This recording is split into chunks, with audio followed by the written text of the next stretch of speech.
Bonjour, merci, bienvenue sur TV d'ici.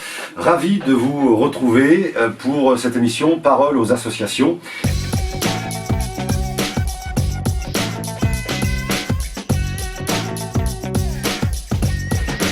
Et dans le cadre de cette émission, justement aujourd'hui, nous donnons la parole à une association que vous connaissez peut-être, sans doute, et que vous connaissez peut-être moins bien. Et c'est le cas de découvrir cette assoce, c'est l'association Éco-Gestes. Et à ce titre-là, je reçois aujourd'hui monsieur Guillaume Thomas, qui est juste à mes côtés, qui est donc l'animateur officiel de l'association Éco-Gestes. Guillaume, bonjour. Bonjour. Merci d'avoir accepté notre invitation. Merci à vous de m'avoir invité. Sur TV d'ici, on adore recevoir le tissu associatif et c'est en tout cas l'une des raisons qui fait que vous êtes là aujourd'hui avec justement Éco-Gestes, cette association. Alors dites-nous déjà en quelques mots, quel est le but de cette association? Quelles sont les missions qui recouvrent Éco-Gestes? Alors déjà Éco-Gestes est né il y a bientôt maintenant 3 ans, est né du fait que j'avais un magasin sur Neuve-Maisons, un petit commerce qui s'appelait Rénov-Outils, et que pour pouvoir un petit peu me développer ou en tout cas essayer de me sauver, il fallait que je crée une association pour pouvoir sortir un peu de mes murs.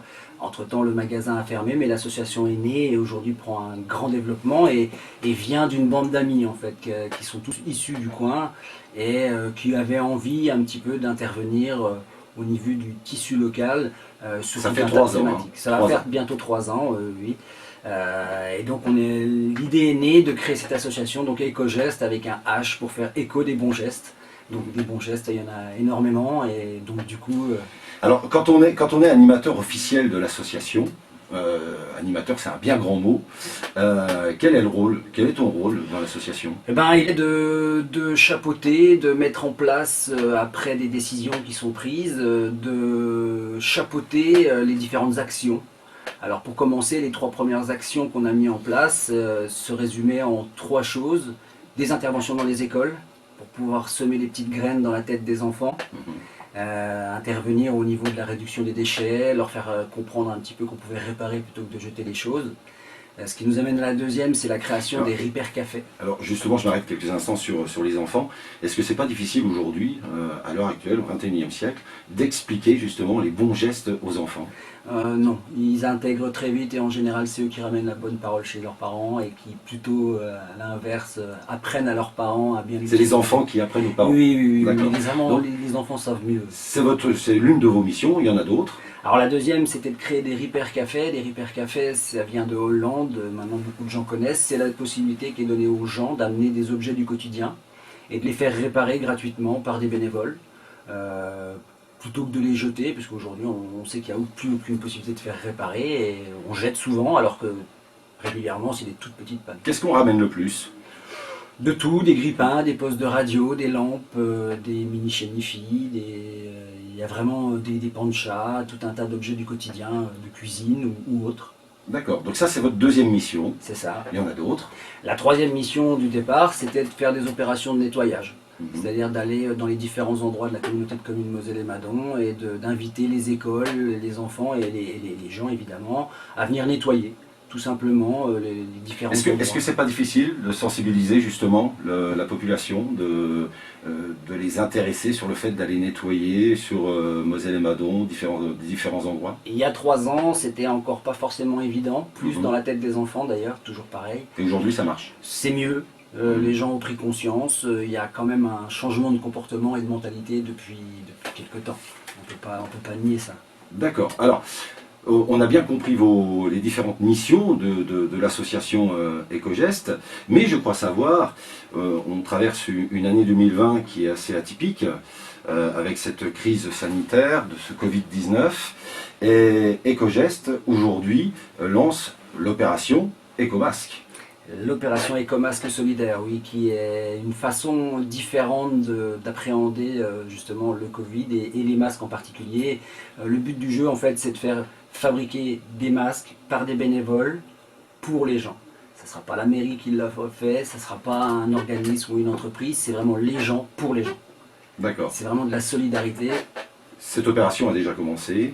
Vous êtes en train. Elle commence officiellement mardi. Elle commence officiellement mardi. Et est-ce que aujourd'hui, par rapport à l'opération Ecomasque, ça va être donc une distribution qui sera donnée sur tout le Grand Est? Comment ça va marcher? Alors c'est vraiment local sur la Comcom Moselle-et-Madon. D'accord. Ce sont des bénévoles, des couturiers, des couturières qui se sont ralliés à l'opération après un questionnaire en ligne et qui aujourd'hui vont pouvoir soit à domicile, soit en commun dans un local qui nous est fourni par la mairie, fabriquer des masques à deux jours par semaine, mais sans se mettre absolument aucune pression.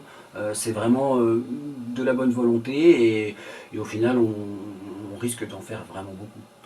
Alors, je crois savoir aussi, puisque je me suis renseigné pour préparer cette interview, vous avez une page Facebook qui est très bien remplie, puisque c'est vrai que ça donne vraiment l'actualité à la seconde près, elle est très animée cette page-là.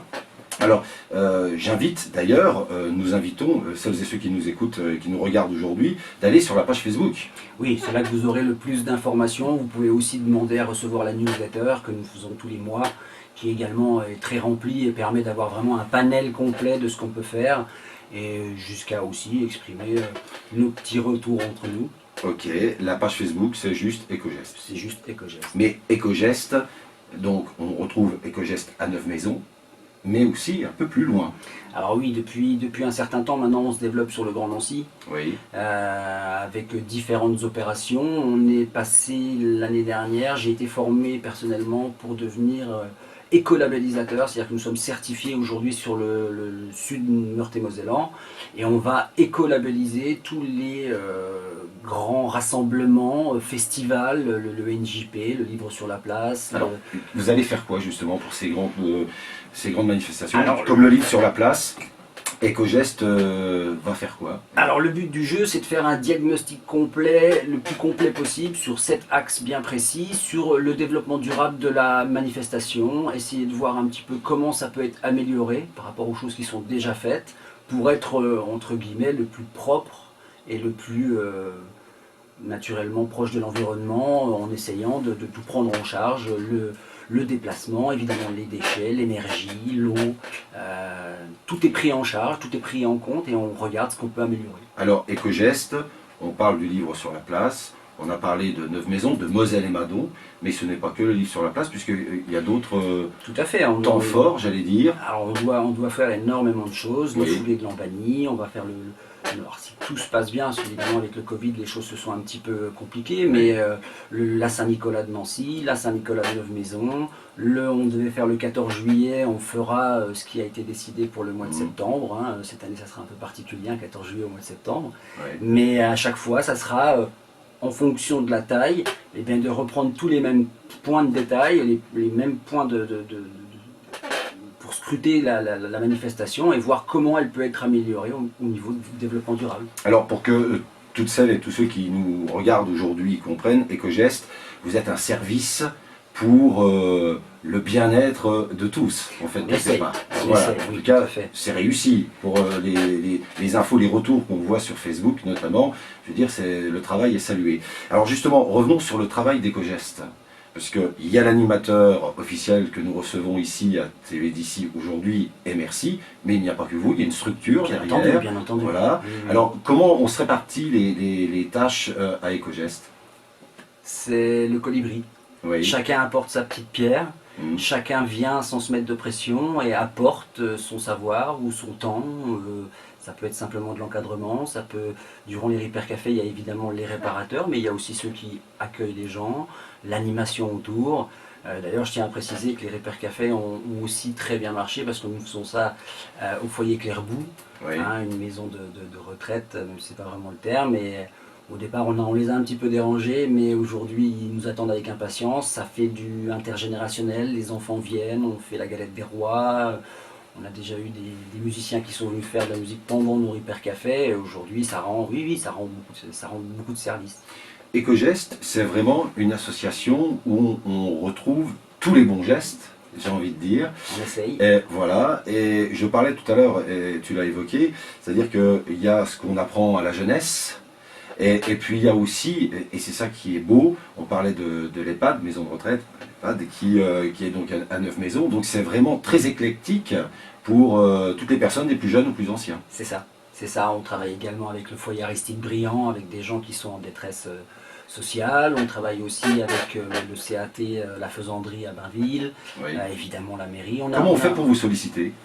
Oui, c'est tout simplement d'aller sur la page Facebook ou de retrouver mon numéro de téléphone qu'on trouve maintenant partout, et puis de nous contacter, de nous proposer des choses. C'est pour ça qu'aujourd'hui ça se développe. Je vais aller faire une opération de nettoyage sur Saint-Max bientôt parce qu'on nous a demandé si on voulait bien aller le faire. Dans la mesure de nos possibilités, on fait. Au niveau des bénévoles qui sont au niveau de Ecogest, est-ce qu'aujourd'hui la satisfaction est pleine par rapport à ces bénévoles qui sont actifs au sein de la SOS? Oui. Oui, bien. Mais plus que pour les bénévoles, c'est les partenaires aujourd'hui qui trouvent vraiment leur compte et qui vraiment voient l'intérêt de la chose. Les bénévoles, encore une fois, font ce qu'ils ont envie de faire sans, encore une fois, se mettre de pression et toujours en apportant sa petite pierre à l'édifice. On agit aussi au niveau des autres associations. On travaille énormément avec Océan, qui est l'association qui regroupe toutes les associations de la Comcom. Pour, par exemple, on va mettre en place une plateforme de lavage de gobelets. On sait aujourd'hui qu'il y a un gros problème avec les gobelets qui sont non réutilisables. Oui. Sauf qu'avoir des gobelets réutilisables, c'est un investissement. Il faut les stocker, il faut les laver, il faut les sécher. Aujourd'hui, grâce à un projet qu'on met en place, on va pouvoir, par l'intermédiaire de l'insertion, créer un emploi. D'accord. Vous apportez un plus à des collectivités. C'est ça. Les partenaires viennent vous chercher, et là où ils n'ont pas réponse, vous arrivez, vous apportez réponse, et vous faites le taf. Voilà, on cherche les idées, et ensuite on propose, et les gens disposent. D'accord. Je rappelle, c'est très important parce que, et je le disais en préambule de cette interview, c'est que on vous connaît sûrement, puisque Ecogest, c'est les bons gestes. Et c'est important de connaître les bons gestes, mais pour celles et ceux qui ne vous connaissent pas, la page Facebook, ça c'est vraiment très important, parce que vous allez tout retrouver sur la page Facebook, et celles et ceux qui sont avec nous aujourd'hui vont retrouver l'ensemble des informations de votre association. Tout à fait. 3 ans, l'association Ecogest, on est bien d'accord? 2 ans et demi en fait. 2 ans et demi. Quand on est à la genèse de cette association-là, il y a 3 ans, on va dire 2 ans et demi, 3 ans, est-ce qu'on se voyait comme ça 3 ans après? Non, non, il faut bien dire qu'aujourd'hui on a un président qui connaît beaucoup de monde et qui permet d'ouvrir des portes. On salue le président d'ailleurs. On salue Dominique Sacco qui nous regardera. Et ça permet aujourd'hui de développer bien au-delà de nos espérances. Et clairement les gens qui voient notre développement n'en reviennent pas. Et on est un peu atypique. C'est très très rare. On va très rapidement devenir d'utilité publique. Donc ça veut dire ce que ça veut dire. Et aujourd'hui, des projets se développent dans tous les sens. Est-ce que l'association sent un regain de partenariat? Est-ce que vous avez de plus en plus d'appels? Est-ce qu'on sent que justement les bons gestes aujourd'hui, qui est d'utilité publique, j'allais dire, puisque voilà, aujourd'hui on sait que l'écologie, la nature, on parlait du plastique, on sait que on vit une autre époque. Est-ce que l'association sent plus d'appels, est-ce que les collectivités sont plus sensibles aujourd'hui? Oui, aujourd'hui, quand on répond à des appels d'offres ou qu'on répond à des demandes, ça va beaucoup plus vite. Les subventions suivent, bien évidemment. Heureusement, on ne peut rien faire sans argent. On a démarré avec 0 €, on a eu ensuite une petite subvention de la Comcom la 2e année, et là on rentre avec beaucoup de le Grand Nancy, l'Agence culturelle Grand Est, des projets comme l'Octroi sur Nancy vont suivre le mouvement. L'année 2020 est une année, même si elle a été marquée par une France à l'arrêt, pour l'association Ecogest, le 2e semestre s'annonce plutôt bien. Oui, parce que mine de rien, le confinement nous a tous bloqués, mais a permis quand même de débloquer finalement un peu de temps pour pouvoir développer depuis chez soi certains projets qui aujourd'hui prennent leur ampleur. Alors évidemment les décisions finales sont un peu plus longues, mais clairement le retour est très positif. Oui. Je voudrais revenir sur l'information, sur une des informations les plus importantes, j'allais dire, c'est l'opération Ecomasque. Pourquoi? Parce que c'est vraiment d'actualité, et c'est vrai que ce soit sur les réseaux sociaux, que ce soit celles et ceux qui nous regardent à cette heure-ci, c'est vrai qu'on ne peut plus sortir sans son masque, bien évidemment. Est-ce que c'est pas l'une des missions, j'allais dire, qui va rendre certainement un peu plus fier, peut-être, je sais pas, par rapport à tout ce que vous avez pu faire, même si tout ce que vous avez pu faire en 3 ans est largement c'est excellent, on va dire, mais est-ce que cette opération Ecomasque, c'est quelque chose qui marque l'actualité, mais c'est un rendez-vous qu'il ne fallait pas rater? C'est un rendez-vous qu'il ne fallait pas la rater, et tu parles de fierté, peut-être pas de fierté, mais en tout cas de sentiment du devoir accompli. D'accord. Plus, et bon, évidemment, on espère tous ne plus forcément avoir besoin de masque bientôt. Oui. Il y a de grandes chances que si.